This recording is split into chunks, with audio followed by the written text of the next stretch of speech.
sida aad la socotaan in badan annagoo halkan hawl u fadhina ama hawl u ballansan xildhibaanada rabaan inay waajibkooda gutaan jidadka in la xiro ciidamada amniga ay xiraan nooc walba ha noqdaane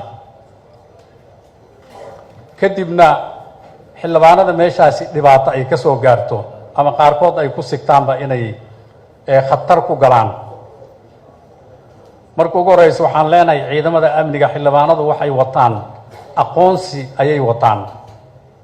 oo baarlamaanka uu leeyahay waxaan u baahannahay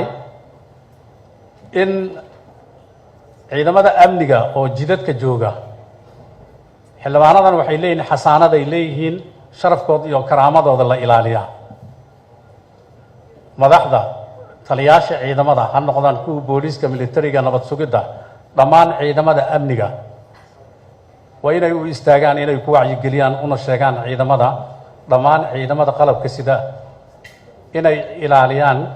sharafka iyo karaamada xildhibaanka uu leeyahay ta kale guddiga difaaca hadda lafteedii xildhibaanaha halkaan noogu yimid oo noo sheegay in lagu soo xadgudbay waxaan leenahay annaga waxaan diyaar u nahay la xisaabtan mar walbana cidda dembiga gashay waa in la keenaa waxay mudan tahayna lagu abaalmariyaa sidaa awgeed baarlamaanka wuxuu leeyahay guddiyo kala duwan oo takhasusaad kala gediisan leh guddiyadaasi waxay qaabilsan yihiin qaarkood amnigay qaabilsan yihiin qaarkood dhaqaalay qaabilsan yihiin qaarkood bulshay qaabilsan yahay haddii guddiyada aan loo isticmaalin meelihii ay iska lahaayeen waxay la tahay habka baarlamaanka uu rabo inuu u guto waajibaadkiisii waxay noqonaysaa mid aan hagaagsaneen sidaa awgeed waxaan amraynaa labada guddiga difaaca iyo guddiga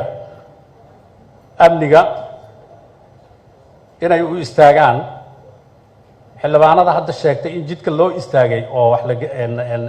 wax laga xumeeyeyna magacyadooda intay qoraan dhammaan ciddii arrimahaasi ku lug lahaydna shuruucdu waxay ka qabto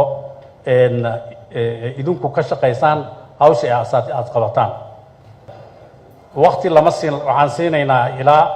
48 saac hawshan u darnay inay soo qabtaan sida ay tahayna u soo qabtaan waxaan kaloo amraynaa